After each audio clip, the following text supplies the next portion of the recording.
You're listening to the Steve's Outdoor Adventures podcast, where we talk about hunting, politics, sports, and everything in between.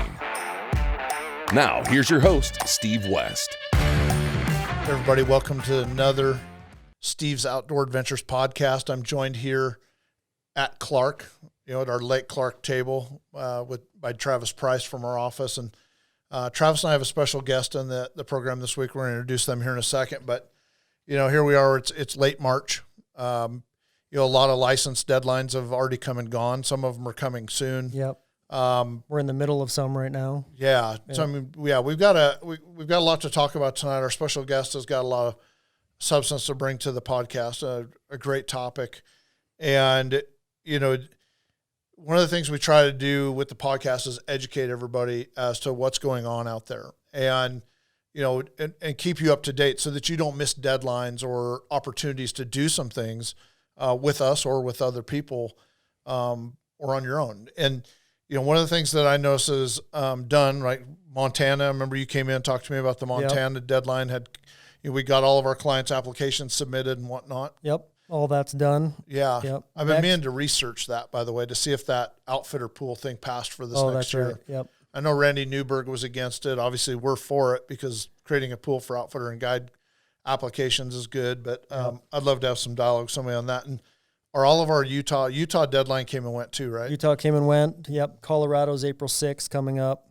Wyoming Bison's the 31st of March. Then you get into like the Kansas and some others that are coming up. So it's like right in the smack dab of the middle of everything. Kansas whitetail hunts. I could see us doing some promoting on that here real soon. Yep. I remember we talked about that earlier today. Look more. Easy tags to draw off, private lands area, high quality hunting. Yep. For sure.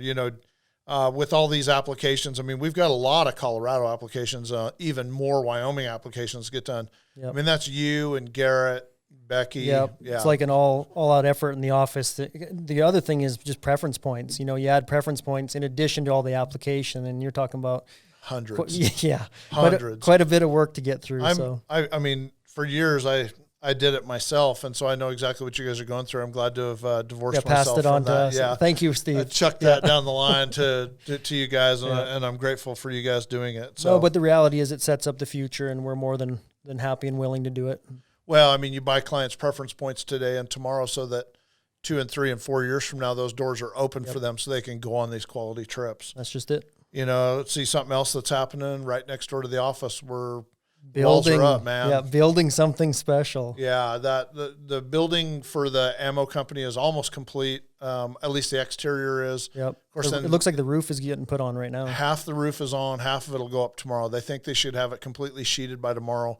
If it doesn't snow tonight, it's supposed to snow tonight. If it snows, they can't get up on the steep pitch of that roof. Weather's been a little challenging lately. The weather's been a little bitchy. I'm not real happy with Mother Nature at the moment. Yeah. And then upstairs, that whole media house area up there, being able to mix media house with ammo company in such a big structure is going to be awesome. It's really a big build.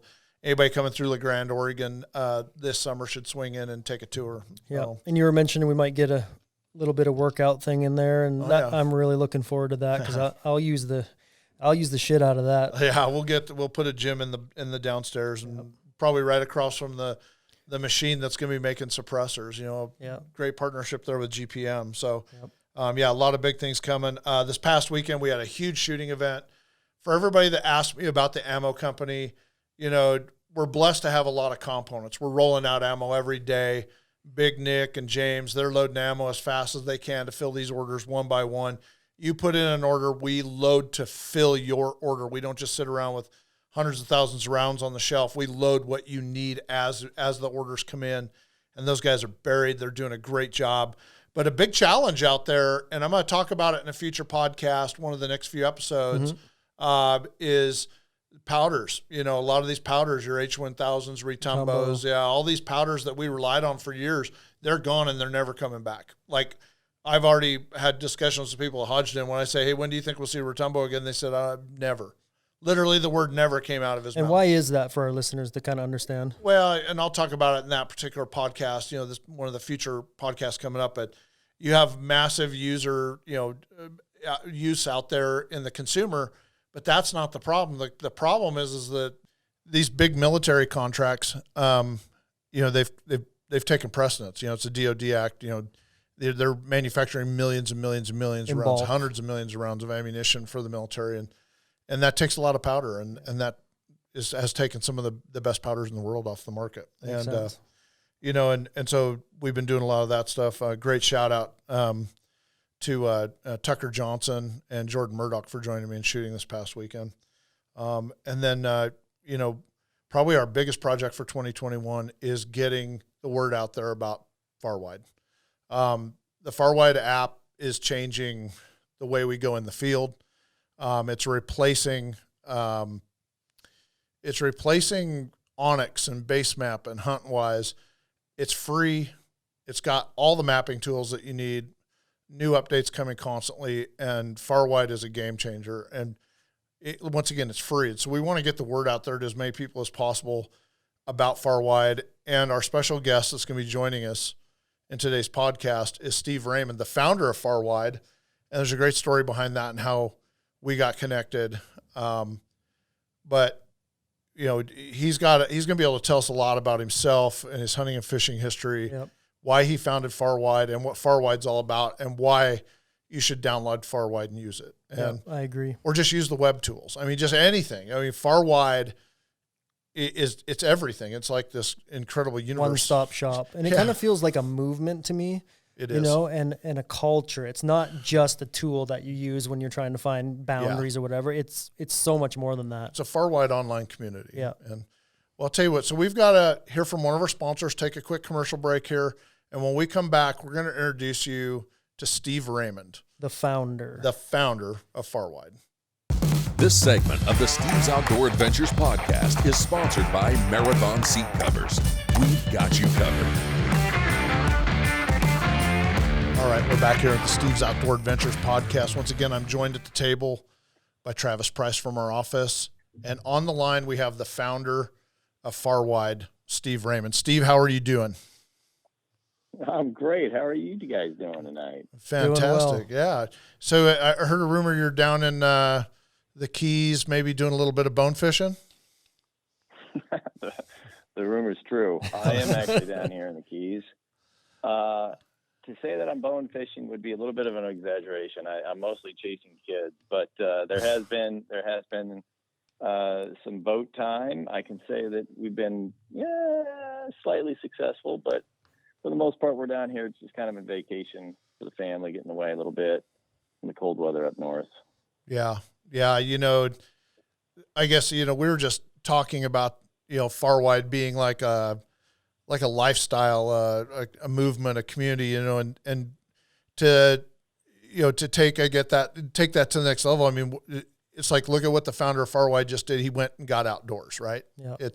You're outside, You didn't choose to go to New York and walk around downtown and stare at big, tall buildings, or go to go to France and sip wine. You chose to go to the Florida Keys and go bone fishing or kid chasing, but you're doing something outdoors, right?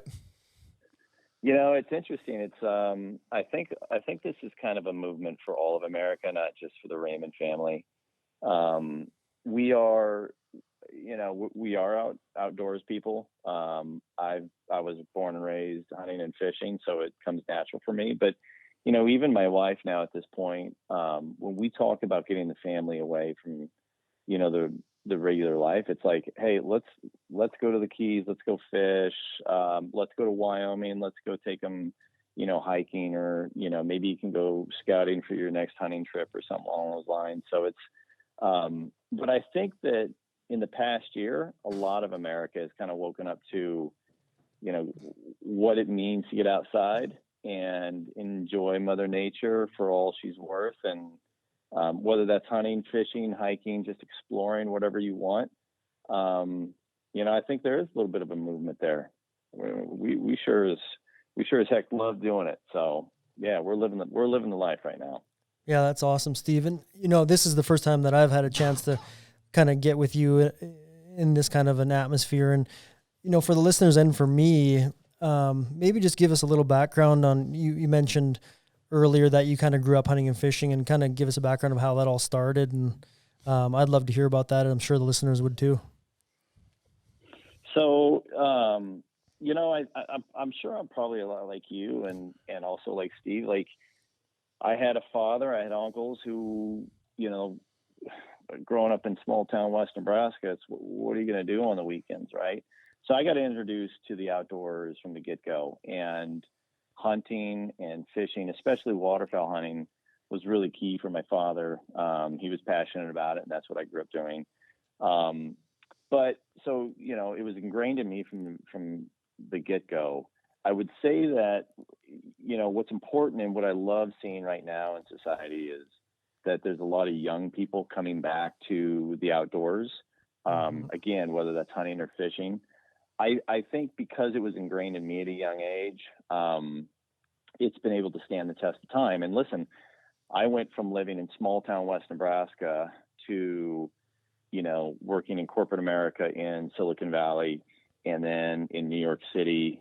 I've lived overseas. I've lived in large urban jungles, but yet the thing that I've always come back to is, my passions: hunting, fishing, just being outside. And, it's interesting because having lived in those areas, having grown up in a small town where you could literally jump off the back porch and go chase turkeys or go to a bass pond, the dynamics of how America has changed over the past 20, 30, 40 years, it kind of led me to Farwide and wanting to kind of solve for that big problem, which is, a small town kid moves to the city, gets a job, but I'm now separated from my access. Where do I go hunt? Where do I go fish? Who would the experts talk to? And this all started kind of coming together as the evolution of the internet and the web started to take off. And I always kind of had this idea in mind that it would be wonderful to be able to put all that information together in a smart kind of system. Yep. And, sat on that idea for a long, long time, and then really just started putting it together in the past couple of years, thinking that it would hopefully benefit others who face some of the same challenges, So yeah, it's part of who we are, right? It's what we do. And no matter where you live, you want to stay close to it. Of course. Yep. And you're good friends, of course, and live close by to John Sullivan, of course, one of our business partners and our good friends. And you guys had something in common. He played football at Notre Dame. You played football at Nebraska. Although I don't think you played center, did you? No, I was too smart for that. John might think differently. What would you play? Free safety? So. Interestingly enough, I was actually an outside backer. But I was basically a safety in our system. But there's no doubt about it that John is the smarter of the two of us for sure. But yeah, no, I played ball at Nebraska. I think Johnny and I kind of hit it off when we met each other because we were both football players. But really, the strongest link between us and what is really, kind of brought our friendship to where it is today is the fact that we're both passionate about the outdoors. We love to hunt and fish. That's our common ground, as it is, I think, for a lot of guys, right? Oh yeah, birds of a feather. Birds of a feather. That's right. So, I mean, it's what when you go to a hunting camp. I have a lot of guys who have told me over the years after they've booked a trip and gone someplace by themselves that when they were in camp they met one or two or three other people that they've then gone on to do other trips with and develop friendships with, even if they don't live anywhere near each other. Of course, you and John live pretty close together. I mean, you guys, did he take you to campfire too? So yeah, he's actually responsible for helping, bringing me into the Campfire Club of America. So, we've, which I'm super fortunate for because, living in an urban area like that, there's not many places like Campfire where you can live in an urban setting, but still get out and, meet guys that think the same way, shoot, and have access to private waters, et cetera. So he brought me to campfire as well. Like outdoor networking, you get to meet other like-minded individuals, and well, he's brought us together. Exactly. Right? He brought, he's the ultimate connection. He is. Yeah, he's fantastic, but I mean, and one of these days I'm going to get out there to come see you guys in Connecticut and go visit campfire. And we'd love that. Yeah, I mean, we'd love that. Go out and burn some powder together and have a good time. Don't tell him we have about 25,000 rounds of 9mm ammo on the floor of the office at the moment. He'll try to. We're shipping that as fast as we can make it right now. But and then when he brought you and I together, he's like, hey, this guy really wants to go sheep hunting, and that. Let's talk about your sheep hunt for a second. That you kind of went from 0 to 110 with Steve's Outdoor Adventures pretty fast. Usually, guys start with like an antelope hunt or something. You're like, no, I want to get the Grand Slam of sheep, and I thought, okay, this guy's going straight to the top. Yeah, this guy's a playa, I mean, you got that desire to go sheep hunting. I was like, so you have a choice. You can wait 50 years to draw a tag, if ever, or you can buy a Wyoming, commissioner's tag, and that all worked out. I mean, that's a great conservation contribution, because that money goes straight to sheep conservation with Wyoming and the Sheep Foundation and whatnot. We got your book to go with John Porter. Tell me about that hunt. You and I didn't really get a chance to talk about the hunt in detail when you got back. You got to talk to John about it. I mean, you were like, yeah, it was cool. It was a little smoky, but and I got a ram. It was cool, but I never really got the story, And there's always a story. Tell me a story. Yeah. Tell me a story, Steve. I want to hear the sheep story. Well, I'll lay the foundation for all of this to begin with, which is, I grew up hunting, and I'm like most guys. I've been able to I've been successful on some of the basic tags, if you will. The idea of a sheep hunt is the same as it is for a couple of the things that I've chased in my life, which is I'm a competitor, and I've heard that sheep hunting is the ultimate physical and mental test, to which I'll always raise my hand and say, put me in the ring, because I want to test myself against the best. And with sheep hunting, having no experience at all, and no one really in my sphere of influence to say, here's what to expect, I was left kind of with talking with John, talking with you, and a couple of phone conversations with John Porter to kind of gauge whether or not I was ready for this. And I can say unequivocally, getting married, having kids, obviously the greatest experiences and the most influential experiences of your life. Outside of that sheep hunt was hands down the greatest experience as an individual that I've ever had. And I won 2 national championships playing football in Nebraska. So I've had great experiences in my life and fulfilling moments. And why do you say that, Steve? Like, what caused that for you? It's interesting because, and I think you got to have John Porter on your podcast at some point, because he's as authentic as it gets. But starting off and coming into that hunt and talking with John about, what to expect, what to be prepared for, and then watching a professional do what he does was, first of all, a unique experience for me. To spend, I think it was 12 to 13 days in total, working our butts off, physically and mentally, not just glassing, but, cutting trail and, working our way slowly but surely into position on stalks. And then, trying to last mentally through, a dozen days of, man, didn't see a single sheep today. Is this really going to happen? And mind you, when I set out to do this, I wanted to do it with a bow. And part of that was my own, and I say this, I don't say this proudly, but I say it's part of my own selfish arrogance, which is I wanted to do this the hardest way possible. Not because I think I'm necessarily capable of it, but I like that challenge. But I will tell you, we spent 10 full days chasing him with a bow, knowing that we had to get within 75 yards or closer to make it a legitimate kill shot, and seeing nothing that was a shooter. And through that entire time, John was always positive, always completely in control of every situation we were in.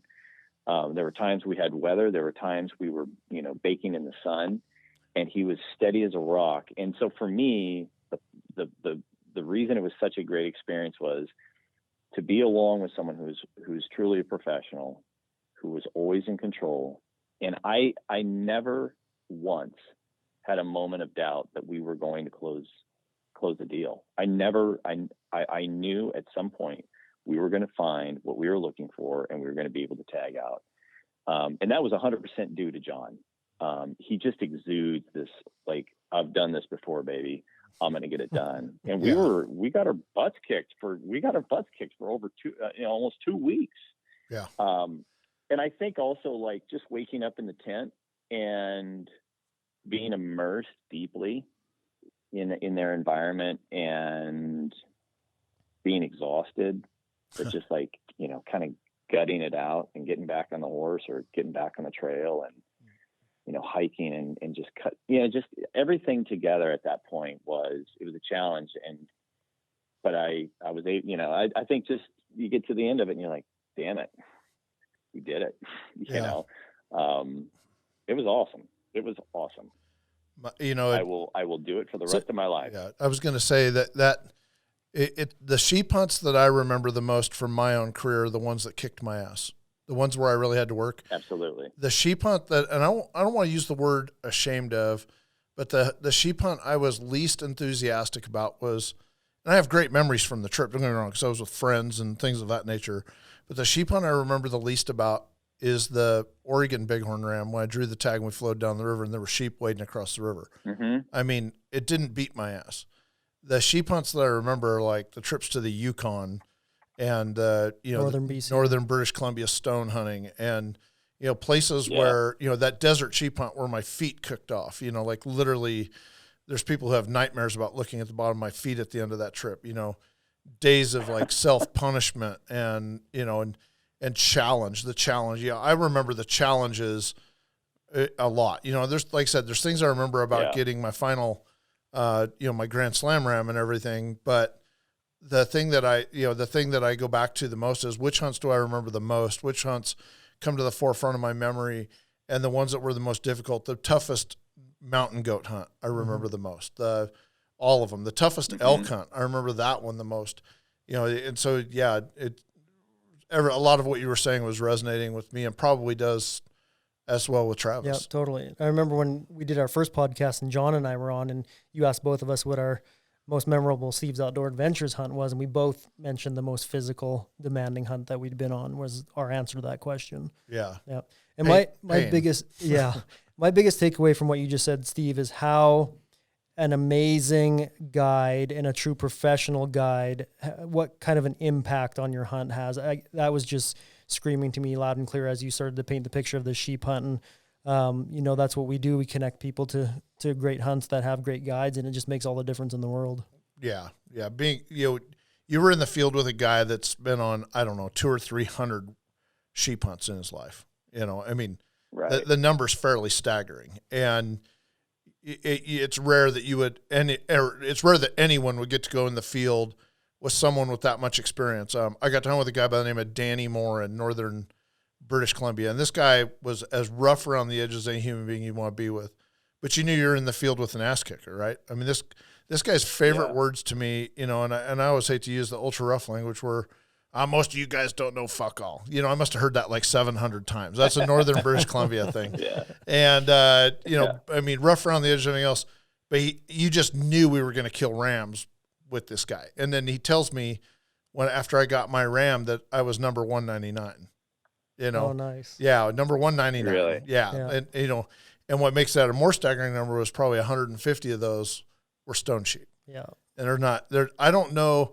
There's you know, let's see, Leonard's probably, he got more than that now, but you know, to be in the field with a guy like that had that kind of number is the same thing as going in the field with, like, you know, John Porter. You know, you feel the confidence that they exude is contagious, and you know, and that confidence is what carries you, and it helps you with your mental toughness.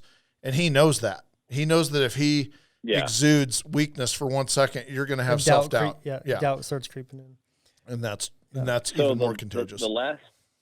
The last day, I mean, literally, I would say this is 2 hours before I tagged out. We had gone to a back bowl, and we had seen grizzly everywhere. And we counted 13 grizzlies in this back bowl that were, you know, up in the stones, turning them over, looking for moths. You know, I think there were like 8 different sows with cubs. Mm-hmm. And we were probably within 250 yards of them all. And John wanted to get on the backside of a berm so that we could glass up into facing away from this bowl.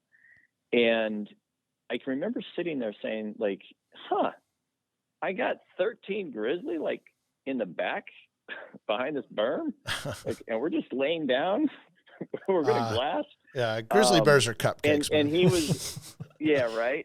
And he was as calm as the other side of the pillow, man, or cool as the other side of the pillow. And it was just kind of like, and frankly, it did the same thing for me. You realize, like, we're no threat to them, and they're not going to do anything at this point. And so we knew the environment we're in, but just, you know, putting that into perspective, then we tag out, we're bringing the sheep back to camp. We're coming across a creek, and as we're coming up the creek, he turns around and he looks at me, and for the first time and the only time, he looks back at me. He's like, "Fuck." I'm like, well, that's not what I was expecting. Look down off your horse. Yeah. And I looked, and you just see nothing but tracks up into our camp. Yeah. So, you know, it a little adrenaline rush. It was cool. Man, you got the full meal deal. Yeah. Hey guys, absolutely. We got to take a quick commercial break. Hear from one of our sponsors, but when we come right back, I want to finish hearing about some more of the sheep hunt. We'll talk about hunting mule deer out in Utah. We'll be right back. This segment of the Steve's Outdoor Adventures podcast is sponsored by Burris Optics. Find what matters. All right, we're back here with the Steve's Outdoor Adventures podcast. I'm joined at the table by Travis Price from our office, and on the phone, we're talking to Steve Raymond, the founder of Farwide. He's telling us about this sheep hunt that he went on out in Wyoming, you know, with John Porter. And, you know, when we went to commercial break, you're talking about how you guys were riding back, and John turns around, says, "Look down," you know, and you look down, and there's all these grizzly tracks, you know. But, I mean, you continue the story, man. I mean, I've got this visual going. Yeah. And Steve, if you can paint the picture, like I said, you know, at break, of just like when you spotted the sheep and, you know, how the adrenaline kicked in your shot, because that's the part that I'm just waiting to hear. Well, I'll tell you, you know, so actually, you know, as we were sitting there, you know, and I gotta be honest with you, at this point we had put the bow away, right? We're like in day 13 now, and I'm basically at that point where I'm like, okay, it's rifle season. I've got to, you know, I've only got so much time. One little tidbit is my wife is literally, she's 8.5 months pregnant with her third boy at the time. And John looks over to me, and we're literally sitting on this berm. We've got grizzly bears in the back. And he's like, "Man, it's been a tough couple weeks. You know, you're going to be able to come back and maybe hit this up again at the end of the month. I've got a week open that I could take you." And I said, "Listen, buddy, as much as I would love to come back and spend the rest of my life doing this, I got a pregnant wife at home. And if I go home and tell her that I'm going back to sheep hunt for another week, I'll be dead, let alone any sheep." Glass harder. Yeah, right. Keep glassing. You better get on the glass. So, in fact, that's actually what we did. We got really focused. And interestingly enough, I'm a believer in you know, the universe kind of talks to you sometimes. And we had seen sheep up on this ridge, and we knew they were there, but we just hadn't seen anything that was really catching our eye. And then we saw this one, and we called him Blondie because his, you know, he was so light in color. And I think actually John kind of, I think he kind of bypassed this, you know, the sheep, just because it was kind of like, you know, you're looking for one of those big rams. Mm-hmm. It's got Something special, a ton of mass and dark color. And I'm like, no, you know what? I think he's a lot bigger than we're giving him credit for. And they said, well, you know, and we're glassing, we're trying to age him, and we're getting to that point where we're kind of like, you know, he actually might be bigger than we think. We need to get closer and take a better look here. And so we actually packed up, get on the horses, and we start back along a ridge line, and we're trying to cross over, and he comes out into view, and we start taking a look, and we're like, oh yeah, no, this is definitely this is absolutely our sheep. He's the first shooter ram that we have seen, and we're doing the best we can. For whatever reason, the color is really kind of throwing us off a little bit, and we're trying to count the rings, and we're getting, basically, we're like, you know what, that's a 7 to 8 year old ram, and he's got heavy mass at the base. And in fact, that was kind of what tipped me off. I'm as I was glassing him, and I'm not an experienced, you know, sheep hunter, but I'm glassing him. I'm like, he looks big at the bases, you know, let alone the tips. But you know, he looks like the kind of ram that I was going to be very happy with. Was he broomed off at all? So finally, as we started to get close enough to glass him appropriately, we realized that he was broomed off, and that's why we were kind of having trouble aging him out. And he was light in color, and you know, it's a bright sunny day, and so as we got closer and closer, we closed to within about 145 yards, and we were downhill from him, and it was this was the moment when I knew. And John looked at me, he's like, buddy, that is an awesome ram. He's like, it's totally your call, but if I were you, I know what I would do. And that's all I needed to know. Because, you know, listen, I'm here with arguably one of the best sheep hunters of all time, right? And I'm kind of looking for his validation. I'm looking to follow his lead a little bit. I don't want to, but this guy has tucked himself out, you know, back behind some rocks. So we're going to play a little bit of the waiting game, and I am dying inside. I mean, first of all, you know, we've worked all day. We're on day 13. You know, I'm aware of the fact that we're not alone here in this back bowl, and you know, I'm just waiting for this guy to step out. I just want to make the right shot. How far are you away at this point?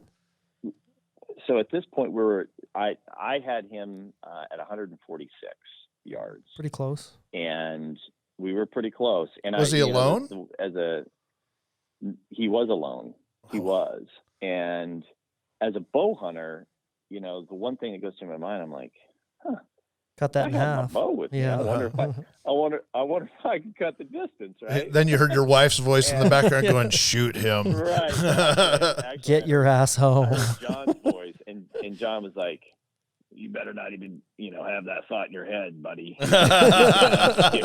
You get prone and you tag out, sucker. Yeah. And so we had to play a waiting game, and it, you know, wasn't long. It was probably about a 30-minute wait. And finally he stood up and he walked out, and I center punched him perfectly. Nice. He took a step and he dropped and literally rolled down the hill towards us. And it could not have ended better.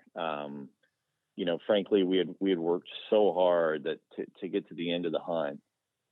Frankly, he made it easier for us, but it was an absolutely gorgeous day. sun shining, you know, you're surrounded in the middle of nowhere, just feeling like you're on top of the mountain. And absolutely beautiful ram. He's, you know, at the end of when I took him to Game and Fish, measured out at 14 1/4 at the bases. He was a 7.5-year-old ram. You could argue that, you know, geez, what would this guy be in another 2 or 3 years? But for me at that point in time, he's a trophy of a lifetime for me. Yeah. Cool. Congratulations. Been happier. 3 to go. Thank you. Yeah. You're not in the less 3 than to one go. club. You know what's interesting about that? Like Steve, you're right. Like I was totally interested in the slam, and I would love to chase all those rams, and I would love to have a slam at some point. But for me, I'll go back to why I started this in the first place. It's like, I'll take a challenge any day. Oh, I'm not done kicking your ass yet. I just want to make sure you know that. There's some bloody feet and lost, you know, waistband inches coming in your future. I promise you that. Well, it's funny, you always talk about fat down here in the Keys. Oh yeah, that's true. I keep forgetting where you're at the moment. Steve, you always, you know, tell people that call in to look for opportunities to go sheep hunting. You'll know in the first, you know, couple hours of the first day, you'll either hate it and never want to do it again, or you're a born sheep hunter and you're gonna want to get all four. Yeah, I mean, sheep hunting's something that a lot of people want to do, and there's a lot of guys out there who have gone on one sheep hunt. But the guys who go and have the experience like Steve Raymond did, and they realize that it is in their blood and that they want to do it for the rest of their life. There's guys who've been on 70, 80, 100 sheep hunts. Mm-hmm. You know, those are the guys who got bit hard and they had money. Because sheep hunting is not only expensive physically, but it's expensive money-wise, or you have to have extreme luck in the draws, and which is not me. Or live in an area where you can do it all the time. Yeah, like, you know, Alberta, British Columbia. Right. Yeah, I mean, but the reality is that for most of us, it's expensive both physically and monetarily, and it's an addiction. When you get bit by the sheep bug, it's awesome, you know, and I love every bit of it, and you know, I guess it's the ultimate challenge. You know, one other animal that I'd like to get you out to hunt, Steve, is a mountain goat. I think you would love to do it. Yeah, I mean, if Canada stays closed much longer, you're going to have to go goat hunting, probably in Alaska or something. But yeah, there's very similar parallels to the challenge, mentally, physically, all that. Well, I was just thinking of this place I know of where when you pass the sheep as you climb up to go get a goat, and when you're up there and when you get through getting your sheep, you can actually like look off a bluff and look down and be like, oh, down there's sheep country. So. Oh, hold on one second. We lost our caller. We got to try and get him on here one more time. We get him back. Yeah, sheep hunting is special to say the least. So, all right, looks like we got him back here. Steve, we got you there? Yeah, you got me. I don't know what happened there. Grab your fly rod and hold it in your right hand up real high. You'll get better long reception. Antenna. So, you know, and let's take that into one other little adventure that you did recently. This past fall, I mean, you guys had cabin fever. COVID, you know, had everybody locked in, and you know, we did that, you know, that call, that Zoom call to talk about Farwide business and whatnot. You and John and I, and there's kids running by, you know, freaking out, and your son came in with like, I don't know, was like chocolate chip cookies on his face or something, and I could literally see cabin fever written on you and John's faces, and it was like time to get you guys out, and you guys went out to Utah and did a mule deer hunt. You know, you've hunted mule deer before, hadn't you? Or was that your first mule deer hunt? Yes, I had. So, no, that was not my first mule deer hunt. It was my first mule deer harvest. Oh, okay. You know, growing up in West Nebraska, we had mule deer all the time. So we had, you know, in that area, you've got mule deer in the sandhills, and then you've got, you know, whitetails down in the river bottom. So, but that hunt in particular, I mean, what a godsend that was, first of all, to be able to, you know, so drove out from Connecticut to Utah. Road trip. You know, that's road trip. Sounds like, you know, to a lot of people, they're like, that sounds like crazy. Then what are you doing? Why would you get in the car for 30 hours and drive out to Utah? When you've been, you know, locked up in your house with your wife and kids for a year, that's the best 30 hours you've ever had. So it was a great drive, you know, and we had so all of it together was a great experience. But I can tell you, I have never hunted Utah until that hunt. I've hunted a lot of other places, but what struck me about Utah, I was ignorant in terms of the quality of the animals and the terrain. And what I really enjoyed about it was, we used ATVs and we hopped around to go, glass and do those sorts of things. But the terrain was, it's absolutely beautiful. Our outfitters and guides were just top notch. I've stayed in touch with all of them since we hunted together. And, the quality of the animals, it's outrageous. I tagged out on a very typical muley, and really felt fortunate that he showed up for day one. So the exact opposite experience as a sheep hunt. Mm-hmm. It was Sure. First morning, first thing out, and you find the animal that you want to tag out on. But top-notch experience, and I just kind of fell in love with Utah from the standpoint of it's to me, in terms of what you always hear about Montana, or you always mm-hmm. hear about the vastness of Wyoming, but Utah is an incredibly underrated state in terms of what it offers a hunter, especially big game hunters. Well, and the scenery, that same place that you hunted, it's incredible. If you were there in late September, 1st of October, when the aspens were yellow instead of bare, it's like mind-boggling. Oh yeah, the whole aspens experience is absolutely phenomenal, and we'll have to get you out there one of these days to do one of those September hunts in the high aspens, because elk too. Well, that's what I mean. You go out there and hunt elk, and the peak of the rut, they're bugling their guts out.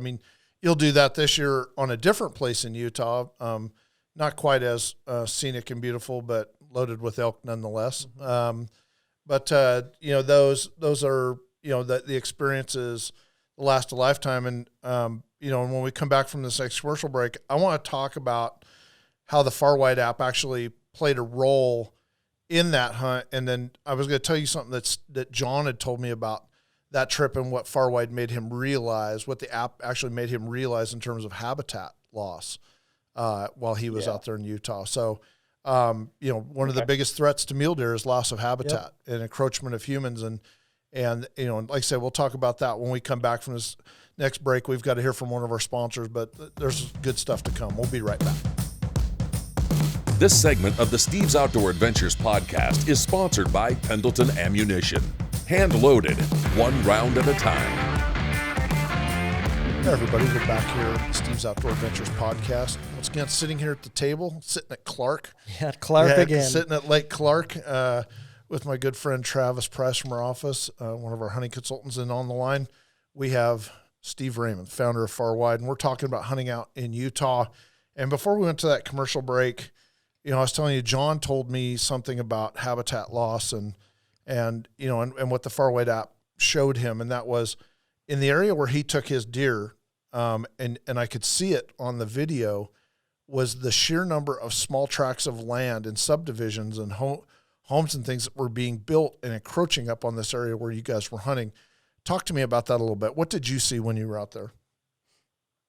So that was, a little bit of a surprise once we got to camp.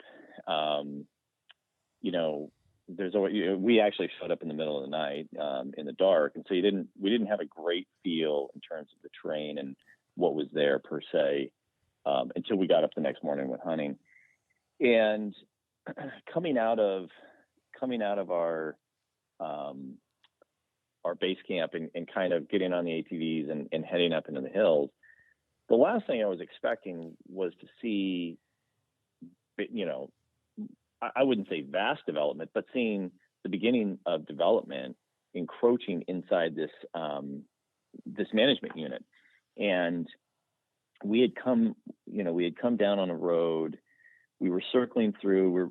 We're glassing the hill, and I looked down to my left on a gully, and I'm like, wait a minute, that's the last thing I would have expected to see. We saw there's about an 8-home development, and it's exactly bordering where we're hunting. And I can remember my guide, Dave Collum, saying, all right, so one of the things that we have to be very, very mindful of is when we spot something, we need to make sure that we are properly set up and in a position to, take this animal legally and in a way that doesn't, affect anything in the development, right? And the reasoning for that is there, people in the development may or may not be supporters of hunting. And I think they've had people in the past that didn't like the idea that there were hunters in the management unit next to them out hunting. People firing so guns. They're just yeah. Right. And all of the above. I think their approach was just to do this as they wanted to do it the right way. And so at that point, what we realized was if we see anything, we need to make sure that we're 100% legal, that we're not just in the right place, but more importantly, that if we make a shot, that animal doesn't run off and end up in somebody's backyard where we have an issue that we need to talk to the landowner about. Well, it portrays hunters in a poor light to somebody who maybe doesn't understand. Yeah, exactly. Yeah, exactly. So, it was, enter Farwide. And so we pulled out the app, we turned on, the private land, public land, boundary information inside the app, realized that we had, more than enough area, to hunt what I'll call the goalie down to our left. But that we needed to be smart, that if we saw any animals down there, which we did, that we wanted to make sure that, we waited appropriately to make sure that the animal's in the right position. And so we spent 5-10 minutes making sure that, we had a full understanding of the boundaries, and the property lines. And it just happened at that point, we saw, we had two beautiful animals kind of come in sight. One was the typical that I shot, 4x4 typical that I shot, and then the non-typical that John ended up harvesting. I wondered if that was the case. Because looking at the video, I thought, wow, that buck looks a lot like the one John ended up shooting later. Yep. And we, and I was actually presented with the opportunity to kind of make a decision on one of those two, and it was I was torn a little both ways because they're both great animals. You chose the right one. And they're saying, I I think so. But it was interesting. It was honestly the first time when I've been presented that situation with Farwide and recognized the true value of what we've been able to build, and felt really, really good about not just making sure that we had done this legally and ethically, but that then we ended up being successful, and everyone involved in this felt really good about it. We never had to knock on anyone's door. We harvested a mature animal. Everyone had a great hunt, and on top of it, I could credit something that we've been able to build. So totally. It was culmination of a lot of cool things. Well, and the thing I guess I was starting to lead in with there was, if we want this great mule deer hunting to continue, we have to have habitat. Mm-hmm. And and this is probably semi-hypocritical coming from me because I'm trying to put in a massive rock quarry on the side of a mountain, but to me, it's not very good habitat for anything, but I am trying to destroy some habitat so I can have a rock quarry. But at the same time, we're trying to put the rest of this ranch into a massive conservation easement. We're going to preserve the best of it in perpetuity. And when I looked at the Farwide app video, the video that was, over John's shoulder where he was looking at this deer and he's like, okay, it's on the unit. It's someplace we can go. We can fire the shot safely. We're not going to be, sending a, 143 grain ELDX through somebody's, front window. This is a clean, ethical shot and distance, et cetera. But I'm watching this video, and the thing that, stuck out to me was the sheer number of small parcels that were down the mountain. And that encroachment in Utah, I'm seeing that more and more, whether you're on the front or you're down south or you're on the eastern slope. I mean, no matter what, I'm seeing this more and more in western states in general of this expansion into wildlife habitat. And that loss of habitat is what eventually is going to, be the downfall of hunting if we don't start doing something about it. And I just wanted to take that moment to, I guess, talk about, like, if you have big tract of private ground and you can afford it, you need the tax break, someone should put it in a conservation easement. There's a great tax break for doing that. And it's going to preserve that habitat in perpetuity, so that 10 generations of Raymonds and Wests and Prices will be on the same mountains enjoying the same incredible experience of mule deer and elk or bighorn sheep or whatever it may be. Because if we don't protect that habitat, there's nothing we can do about protecting the species. Especially mule deer. And a lot of people don't understand. A lot of folks out there that are watching this podcast don't have the Farwide app downloaded, and hopefully they'll download it after they watch this.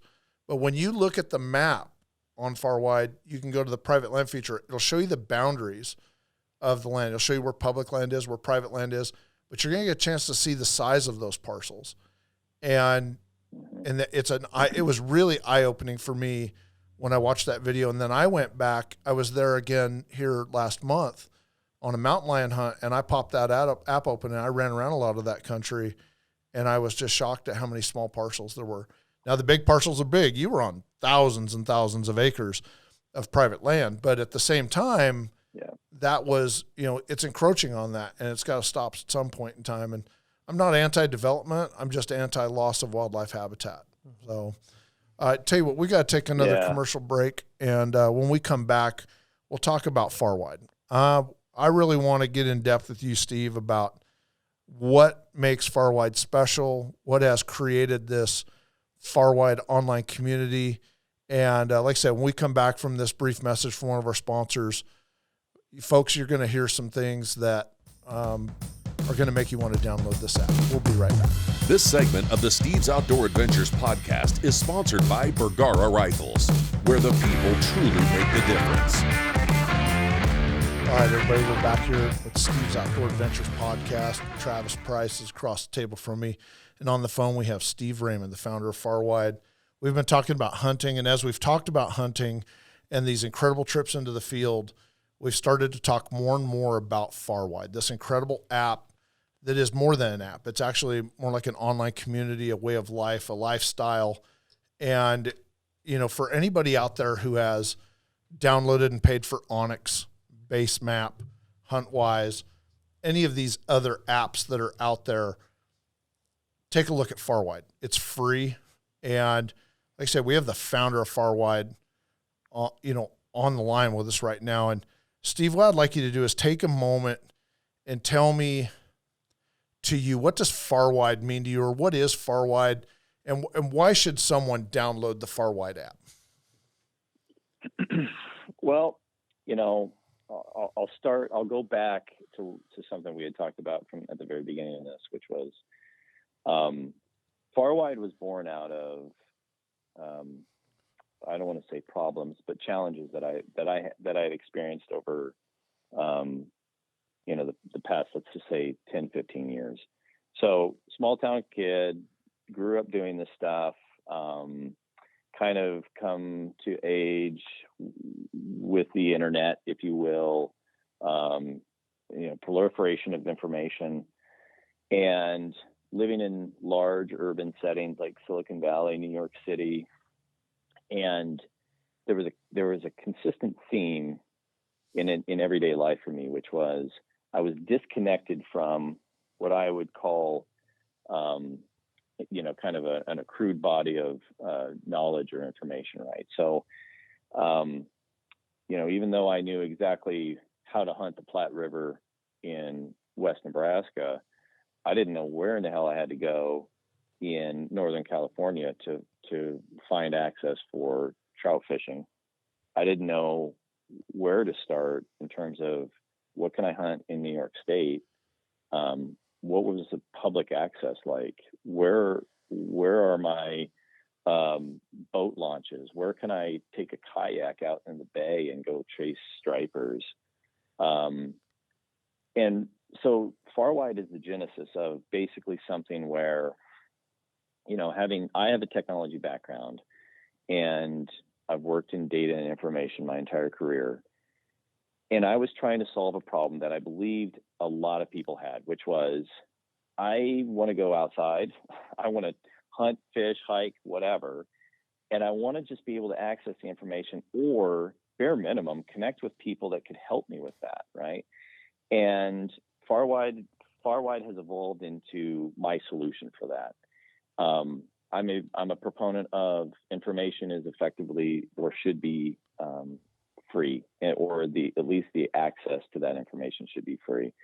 And I didn't want to put a paywall up in front of anyone, because my belief is that if we protect hunting and fishing for the future generations, then we're going to be able to protect conservation and wildlife habitat.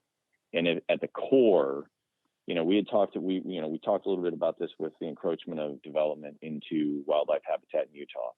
At the core of Farwide, and what is deeply passionate to me, is protecting habitat and protecting the opportunity for people to get out and access bodies of water, pieces of land, and enjoy it, because that is the foundation, I believe, the foundation that Teddy Roosevelt set forth for America.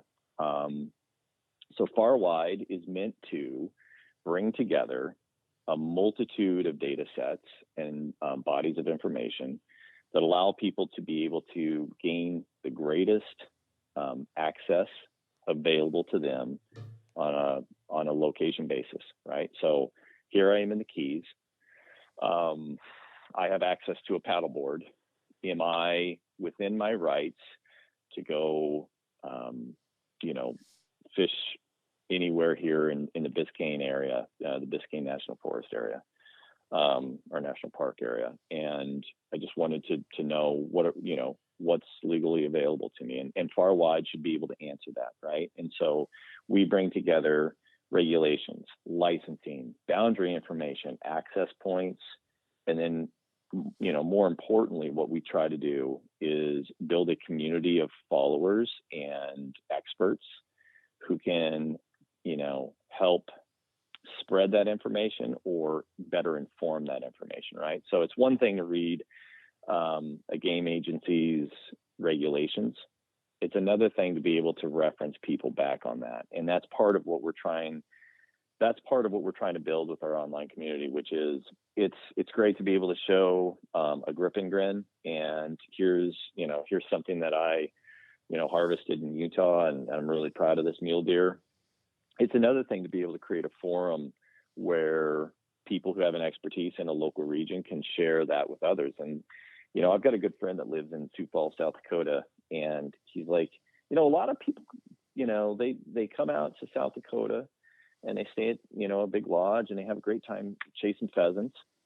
But almost none of them realize that there are basic rules in South Dakota that allow you could rent a car and you can road hunt pheasants in South Dakota. And I can remember, that was almost a dirty word in West Nebraska growing up. It's like, road hunt pheasants? What are you talking about? You can go to jail for that, man. In South Dakota, there are certain areas and certain regulations that allow people to, if they see a pheasant along the side of the road and it's within, certain boundaries of the road, that they can legally get out and harvest it. So, to me, those are the sorts of things that we're trying to bring together in Farwide, and I think we're successful in that right now. We're only going to continue to have more going forward, and we're going to get stronger and stronger as we build that community and that base of people who want to help each other out with information share.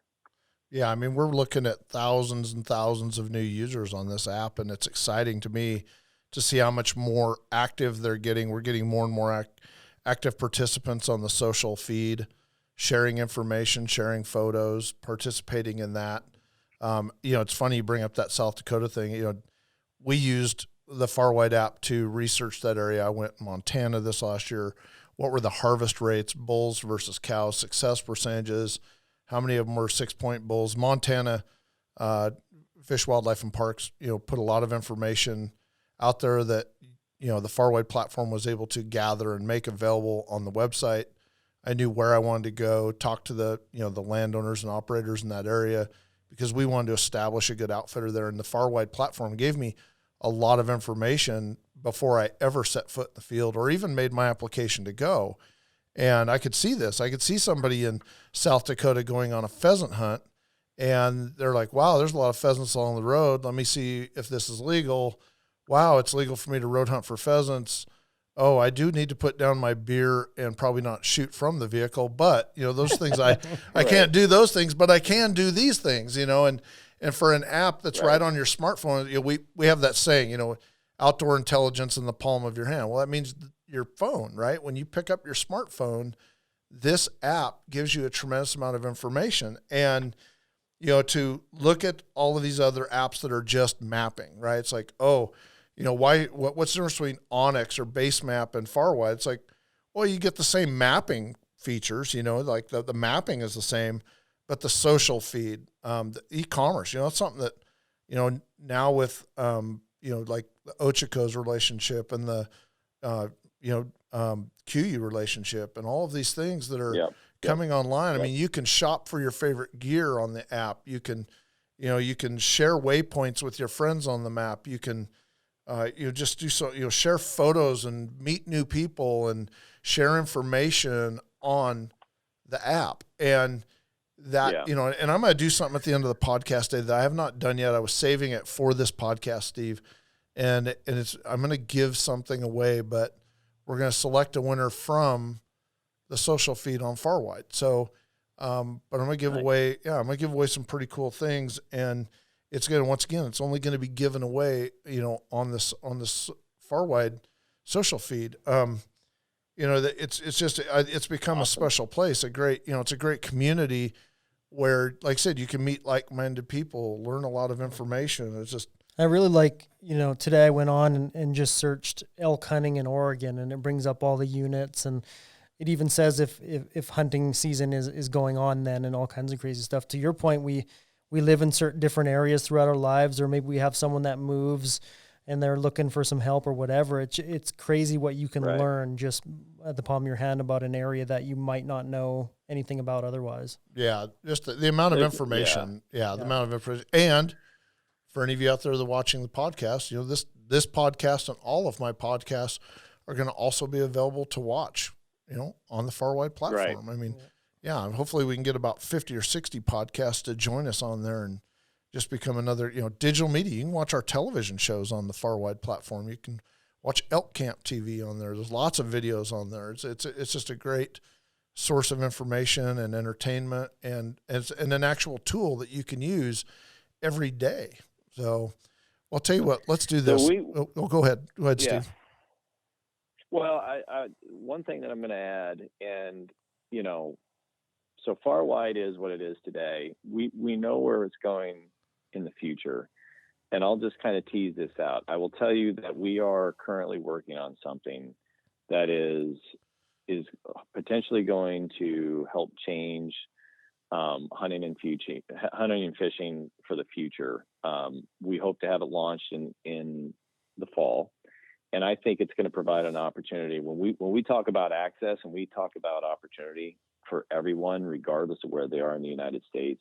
We're working on something that we believe is going to change the industry, and so stay tuned because we have that's exciting. We're code name Game Changer. That's messed up to leave us hanging like that. Oh well, yeah, right. That's really messed up. At least one of us has been in the Farwide meeting, so I'm excited about it. Yeah. I mean, I've been keeping a lid on it. I mean, honestly, I've been keeping a lid on it and trying to keep it, as secretive as possible because you don't want certain things leak out. But Steve, I'm excited for that. When that launches this fall, it's gonna be pretty special. So. Well, I'll tell you what, I got to do one last commercial break. When we come back, we're going to talk about giving some stuff away. We're going to talk about the upcoming hunting season, and we're going to cap this show off the right way. So we'll be right back after this short commercial break. This segment of the Steve's Outdoor Adventures podcast is sponsored by Marathon Seat Covers. We've got you covered. All right, everybody, we're back here with the Steve's Outdoor Adventures podcast. Travis Price sitting here with me, and on the phone, Steve Raymond, the founder of Farwide. We've talked about all of the great features of Farwide and this incredible community that you've started online. And I want to thank you for allowing me to be a part of that Farwide movement, to be a part of this. You already had the pyramid built. I feel like I'm just helping you put the last couple of bricks on top, it's exciting times. And, the social media age that we're in right now, we look at Facebook and Instagram, Twitter, they're censoring, right? There's a lot of bullying that goes on out there. I know a lot of women who hunt are bullied online. If they post a photograph with, a dead animal, God forbid it be a lion or a zebra or something that makes people censor, or a giraffe or something along those lines. But, the Farwide platform, and that social feed, to me, that's really important for people in the outdoor community to take advantage of. You can share photos on Instagram and places like that. But if you want to share photos with people who think like you and want to participate in things like, that you participate in, if you want to share things with people that actually, care, use that platform. And so, I don't know, I was calling this this area up here, I call it my dojo, right? It's my studio.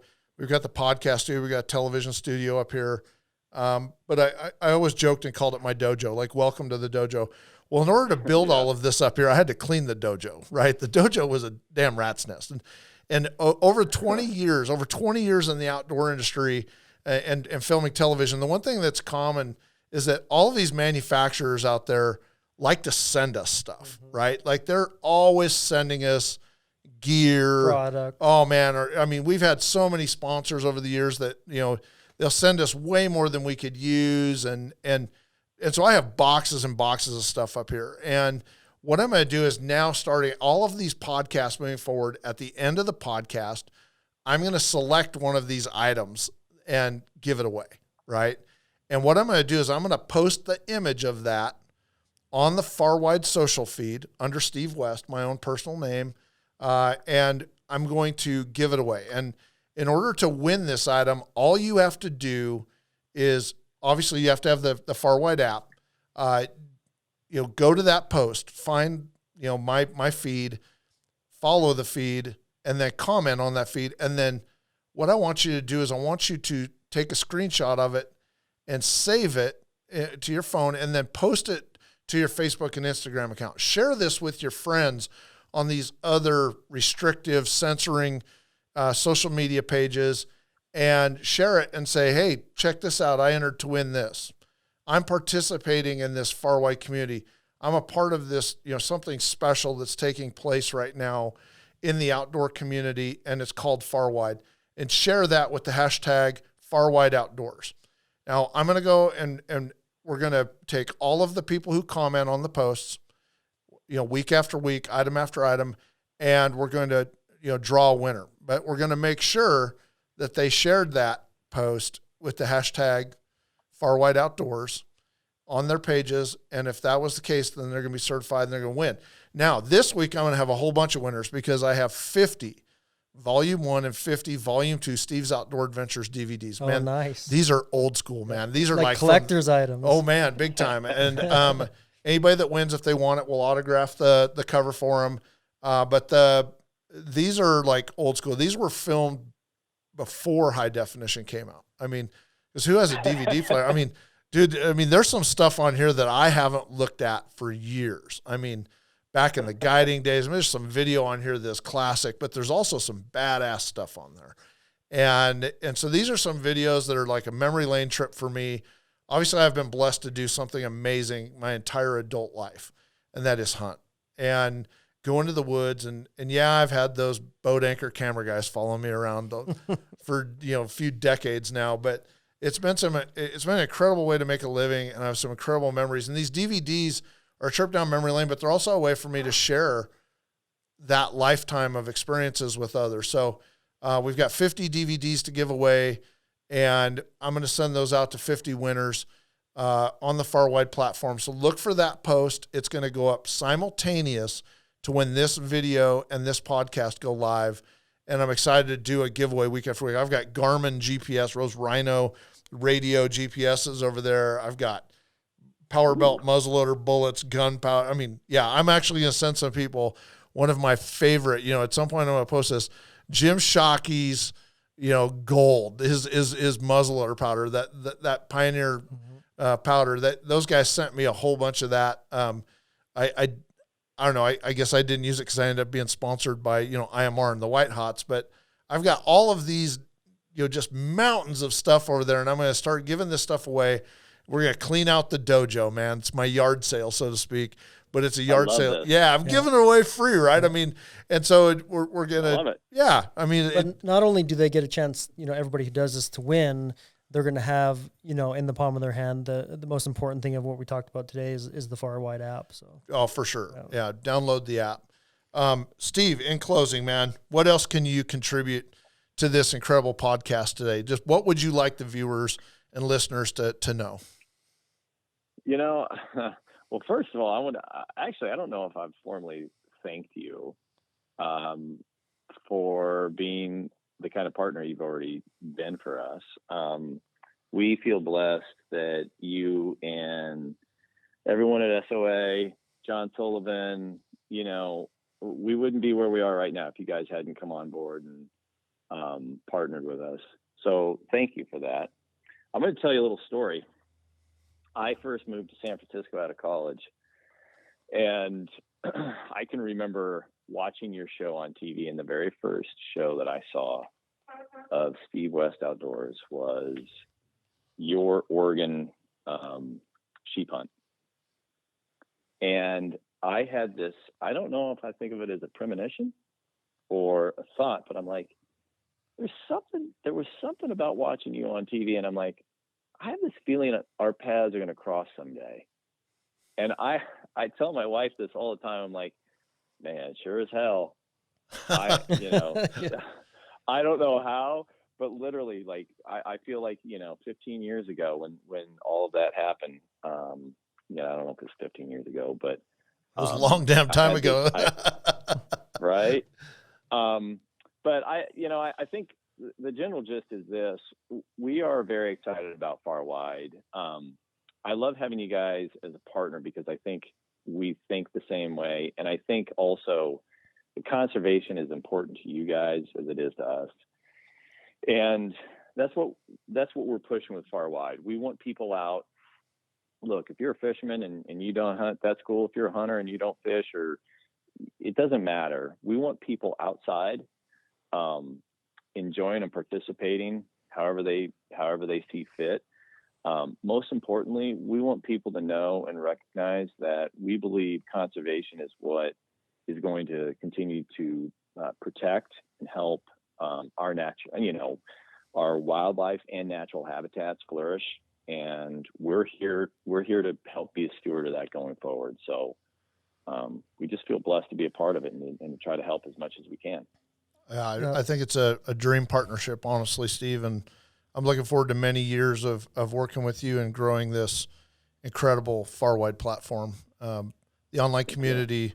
Me too, buddy. Yeah, I think that the Farwide community is going to be around long after you and I are gone. Yeah. My biggest takeaway from having you on the call, Steve, today is that, I can probably speak to a lot of our viewers and listeners today that me personally, I like to be a part of or, back up or speak loudly for things that I believe in. And it's really refreshing to get to know you as a person because I didn't know you before today, and what you represent and your why, why behind the what of the Farwide app. And you're doing it for the right reasons. Thanks, yeah, you're doing it for the right reasons. And it's really easy to hear you speak about it. You're very down to earth and it's easy to support something where it's coming from the right place. And I'm glad I got a chance to meet you today, as I'm sure our viewers are as well.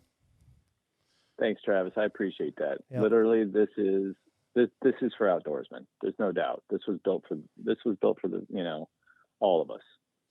Well, I mean, it's free, right? So it's, obviously we're not in it for, we're a partnership doing it for others. For the money. Yeah, exactly. Well, hey, we've got to call it a show today, man. We've been on here for almost an hour and a half. That's my longest podcast to date, and it's just because the conversation was so fantastic. Yep.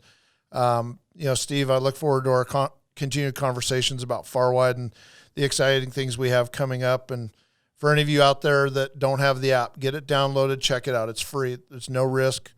Put it on your phone, iPad, check it out online at farwide.com, and become a member of this amazing community. Ladies and gentlemen, thank you very much for joining us at Steve's Outdoor Adventures podcast. We'll be back with another exciting episode very soon. The Steve's Outdoor Adventures podcast is sponsored by Farwide, the game-changing free app that puts outdoor intelligence in the palm of your hand.